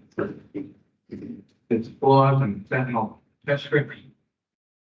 We're handing out Narcan like candy to people that have without any medical training. And I've worked in hospitals from the 80s full blown. I've seen crack 80s. I've had to go to the emergency room and resuscitate crack 80s come in. So I know what it takes to keep a human being alive. And I'm telling everyone that we should not be handing out Narcan to anyone in this state or in this country without proper medical training. There's a lot more to Narcan than shooting something up somebody's nose. So I find it very disturbing. I know for a fact that my son went to your website and learned about safety of drug use, and now he's dead. So I'm asking this committee to please reconsider what you can advertise to the public. He was 33 years old. And when he had a history of drug abuse and lots of millions in this country that have a history of drug use. We should not be telling these people that there's a safer way to do drugs. It's deadly. Anytime someone buys something off the street, God knows what is in it. Xylazine, fentanyl, methamphetamine, rat poison. We need to detect. When he went to high school, there was no classes. Count up the pills. After he died, I went on the DEA website and I was horrified. This country letting this go on. So that's all I have to say. If anyone has any questions. Sir, thank you for sharing and being here today. And do you mind passing the mic behind you to the gentleman behind you?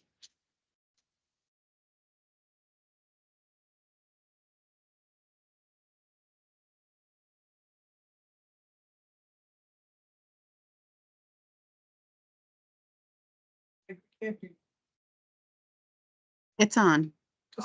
Yeah. Mike Museum, I'm one of the original members of the overdose task force. Proud to be a member of the work that it's done. To actually task force. The energy and creativity that's come out of it, especially part of the work groups that try to formulate it, some of the planning. But there's a difference between the task force and this end. And there's a couple of things that have come to, and reading some of the things today that confuse me a little bit.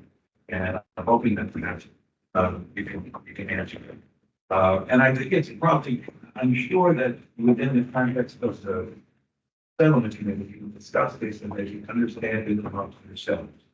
But I think it may be important to understand that because you understand it doesn't mean that the person reading it understands it.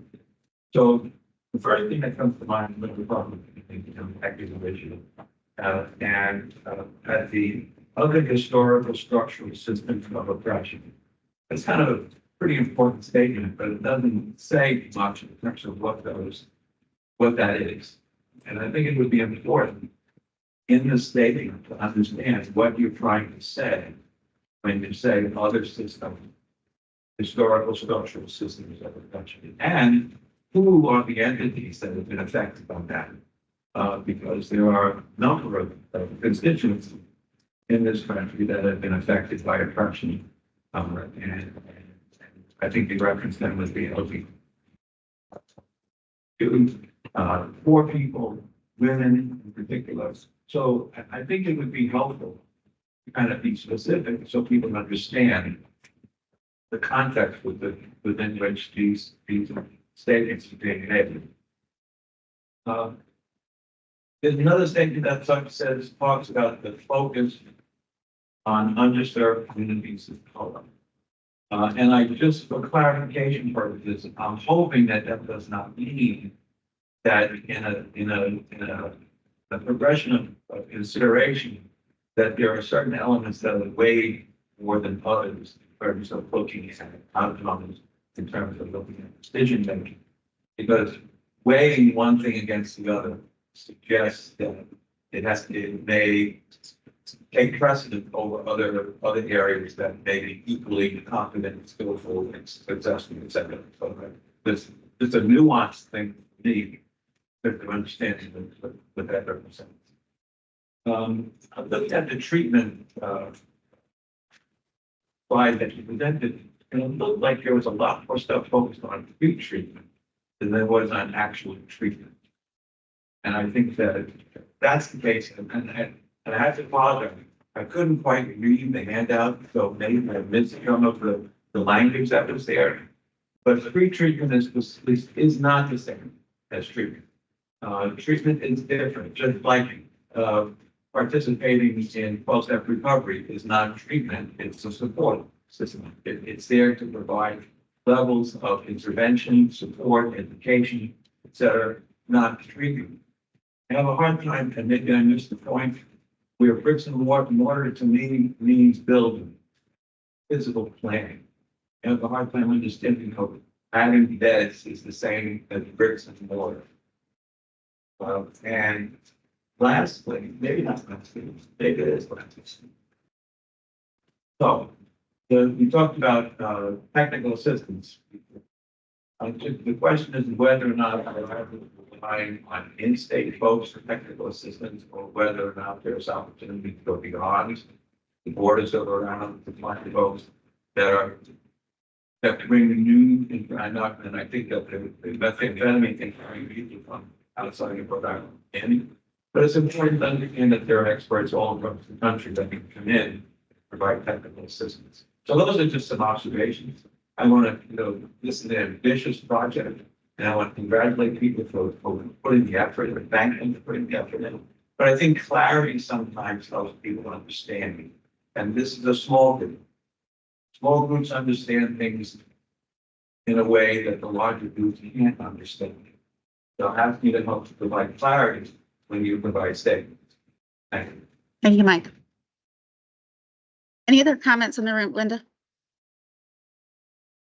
And I'll ask folks if you have a comment on the teams, you can type it in the chat or unmute after Linda. This is close. Be close on that, right? Yes.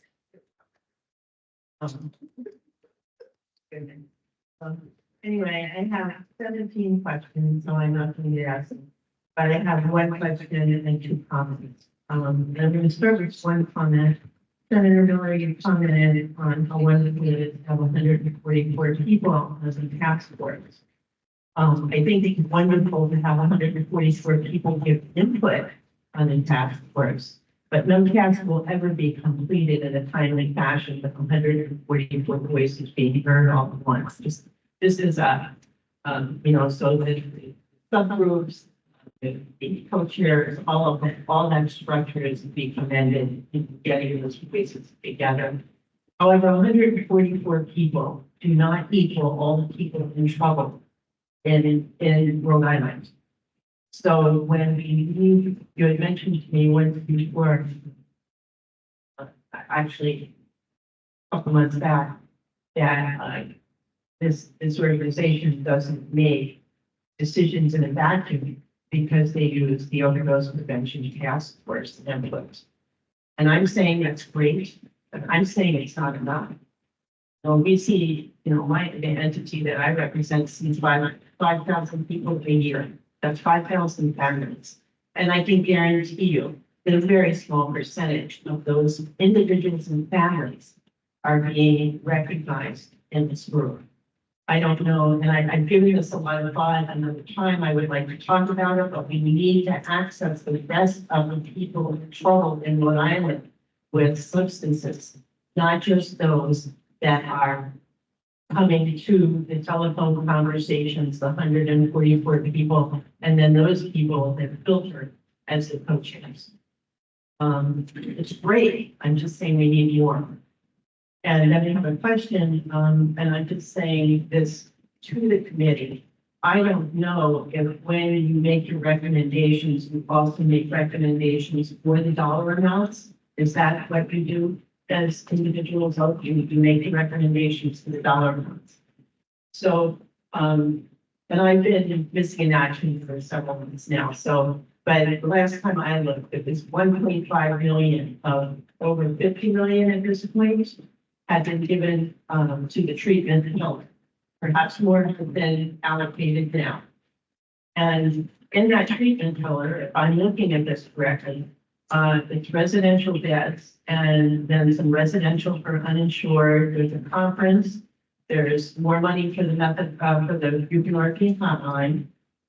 And it's, and actually in terms of the, let's see, building futures piece is actually a referral source. And I don't know when the referral source was ever considered treatment. So that comes out of that bucket of money. So I want you all to hear how important this is. All of the opioid treatment programs in Rhode Island, I'm not just speaking for Soda, I'm speaking for all of them, do a tremendous benefit to keep people alive. This is the group of people with substance use disorders, opioid use disorders that aren't dying. And so we also need to be able to support those as well. So what I'm asking, when you make these allocations, please pay attention to, when Adi was here, two meetings ago for the election meeting. She represented the AG's office and said, you know, our office wants to see brick and mortar. And she specifically said outpatient treatment, not just residential. And I'll leave you with one more thing, and I'm not going to ask any of my questions. So, so what's important to know there is that if you look at the science, and Kathy and you all love the data, love the science, I do too, I really do. And the science is going to tell you that treatment, and I mean all methods of treatment, any path you take to recovery is important. Opioid treatment, medicine, plus all the other opportunities that are provided by care with all the social determinants that everyone is talking about. We can't silo them. We have to have it all at once. That's what builds recovery.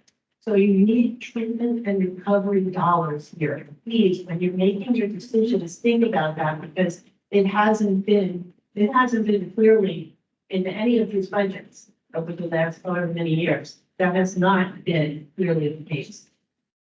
So, thank you. Thank you, Linda. Turn.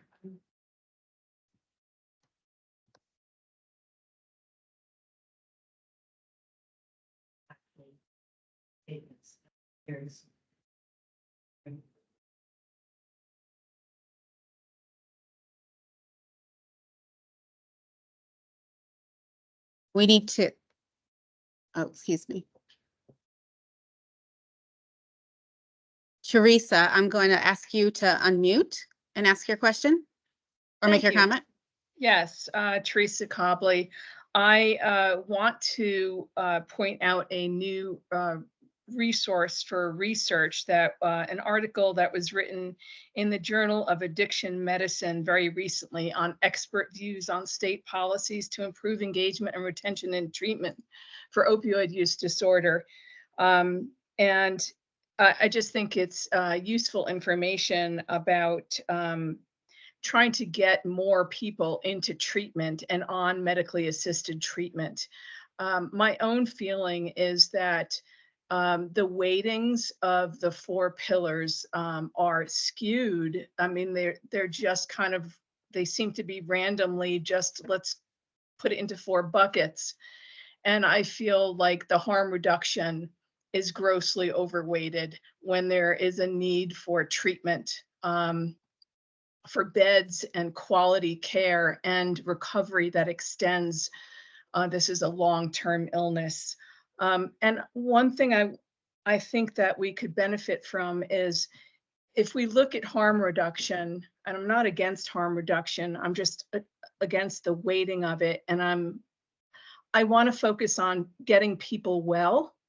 So if these harm reduction places could actually have a goal of increasing people in treatment with medical assisted treatment and, you know, facilitating that process of getting them off the opioid and onto medically assisted treatment, that would be a great service, and I think would have an impact socially, you know, on the state.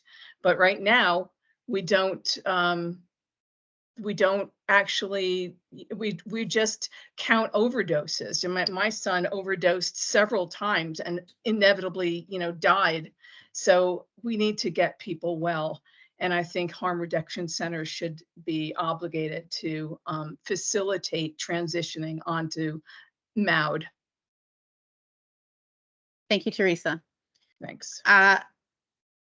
Any final comments? Because we are over time, I recognize, and I thank people for taking a few extra minutes. I do have a comment. Jacqueline? Yeah, I've been waiting patiently, and it's been a while since I've been to any type of meetings. I've been really too busy, but I'm getting my head straightened out. And I want to say, I'm not sure the terminologies that are being used right now, like harm reduction treatment. And I value what Teresa just said, but as someone who's in recovery, I really want to strongly advocate that treatment centers not be the type of place, and funding should go towards treatment centers that help to get people off of drugs, not by medically assisting them. People do not need more drugs to get them off of drugs. People need to understand the value of quitting using drugs because it's just transferring. And I did it the old school way. I went through treatment. They showed me and helped me to understand why it's important to stop using drugs. And the treatment center shouldn't be a 2 or a 3 week treatment. I went through a 1-year treatment program where I learned and understood why I needed to stop using drugs and understood about me, learned about my addiction, learned what I needed to not do to help me from budding so that I keep myself away from that. And I walk on that path and become a productive member of society. So I'm advocating that we put funding towards those types of treatment centers that help people to see who they are and invest in themselves, like individuals learning to invest in themselves to make themselves better. And I know we're over time, and I'll stop at that. Thank you, Ms. Brito. With that, we will conclude public comment.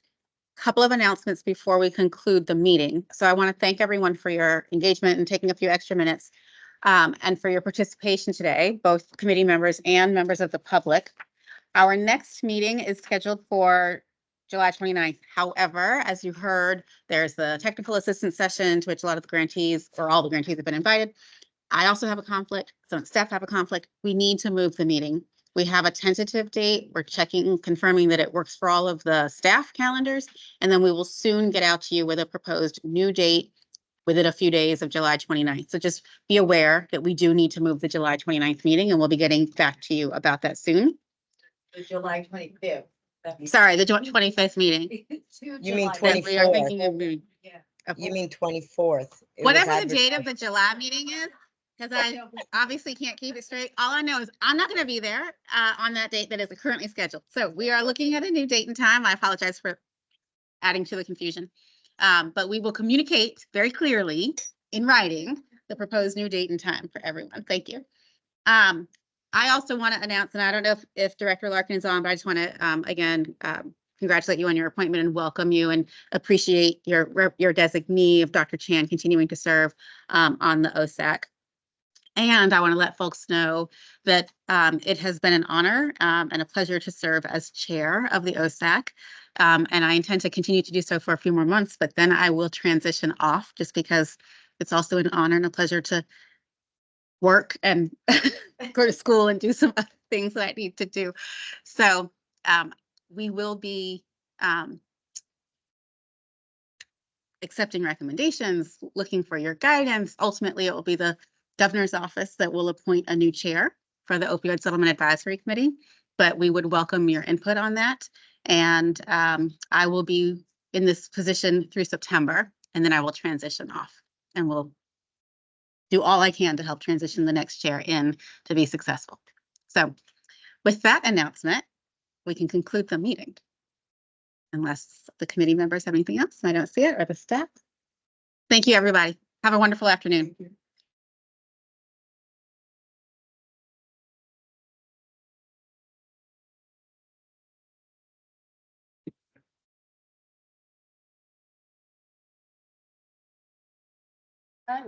It will send the transcript to you. I can hit leave. You can hit leave. Yeah.